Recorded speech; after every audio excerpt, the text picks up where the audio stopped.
Assalamualaikum warahmatullahi wabarakatuh. Saya Herdian Harisworo dari Fakultas Hukum Unisba akan mempresentasikan tentang tinjauan yuridis penyalahgunaan narkotika dihubungkan dengan teori kesalahan. Studi kasus putusan Pengadilan Negeri Jakarta Selatan nomor 227 garis miring PIT titik sus garis miring 2018 PT DKI. Langsung ke latar belakang narkotika.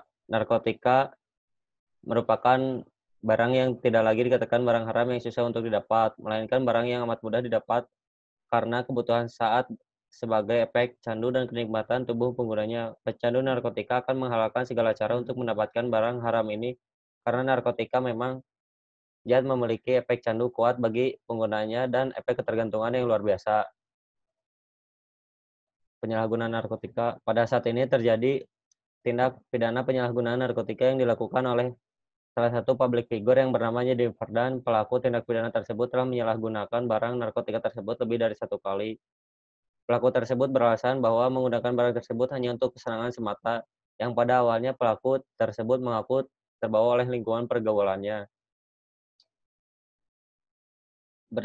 Berdasarkan kasus telah penulis papar di atas, tersangka melakukan tindak pidana penyalahgunaan narkotika lebih dari satu kali terkait seorang pelaku tindak pidana yang melakukan tindak pidana sama lebih dari satu kali dikenal dengan residivis. Residivis menurut E. Kantar dalam bukunya yang berjudul dalam Kitab Undang-Undang Hukum Pidana, residivis tersebut tidak ada pasal yang mengatur spesifik, namun dalam KUHP terkait residivis terdapat dalam buku 2 yaitu yang berjudul Aturan Pengulangan Kejahatan yang Bersangkutan dan berbagai bab. Pasal yang mengatur residivis dalam KUHP antara lain pasal 486, 487, dan 488. Dalam pasal tersebut pada intinya menyatakan bahwa ancaman pemberian sanksi bagi seorang orang yang telah melakukan tindak pidana yang sama lebih dari satu kali atau residivis ditambah 1/3 dari jumlah ancaman sanksi yang diterimanya. Identifikasi masalah dan tujuan penelitian. Identifikasi masalah, bagaimana penerapan pertanggungjawaban tindak pidana terhadap penyalahgunaan narkotika. Yang kedua, bagaimana pertimbangan hakim dalam menjatuhkan sanksi pidana terhadap tindak pidana penyalahgunaan narkotika. Tujuan penelitian untuk mengetahui penerapan pertanggungjawaban tindak pidana terhadap penyalahgunaan narkotika. Kedua, untuk mengetahui pertimbangan hakim dalam menjatuhkan sanksi pidana terhadap tindak penyalahgunaan narkotika.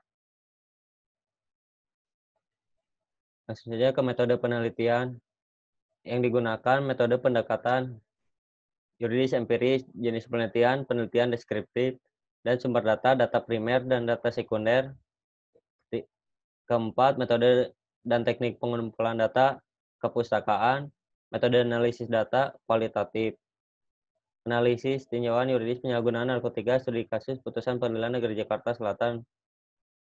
Penerapan pertanggungjawaban tindak pidana penyalahgunaan narkotika. Telah terjadi suatu perbuatan penyalahgunaan narkotika sebagaimana yang penulis paparkan pada bab sebelumnya, di mana terdapat seorang wanita yang bernama Jennifer dan tertangkap tangan menggunakan salah satu jenis narkoba, yaitu sabu sebanyak 0,25 gram, tidak sesuai dengan terdakwa pesan kepada saksi Perli Faisal seberat 0,5 gram. Perbuatan yang dilakukan oleh Jennifer Dunn telah dapat dikatakan sebagai perbuatan melawan hukum atau termasuk suatu tindak pidana karena perbuatan tersebut adalah melanggar hukum positif di Indonesia, yang dimana menggunakan narkotika tersebut merupakan suatu perbuatan yang dilarang oleh negara.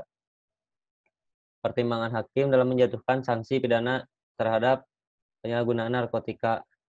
Majelis hakim melihat hal-hal yang memberatkan, yaitu perbuatan terdakwa adalah seorang artis yang seharusnya ikut serta program pemerintah dalam memberantas penyalahgunaan narkotika. Perbuatan terdakwa dapat merusak dirinya sendiri dan generasi muda lainnya, dan terdakwa sudah pernah dihukum sebelumnya. Adapun hal-hal yang meringankan adalah terdakwa mengakui terus terang perbuatannya, dan terdakwa seorang ibu rumah tangga yang memiliki anak balita yang butuh kehadirannya.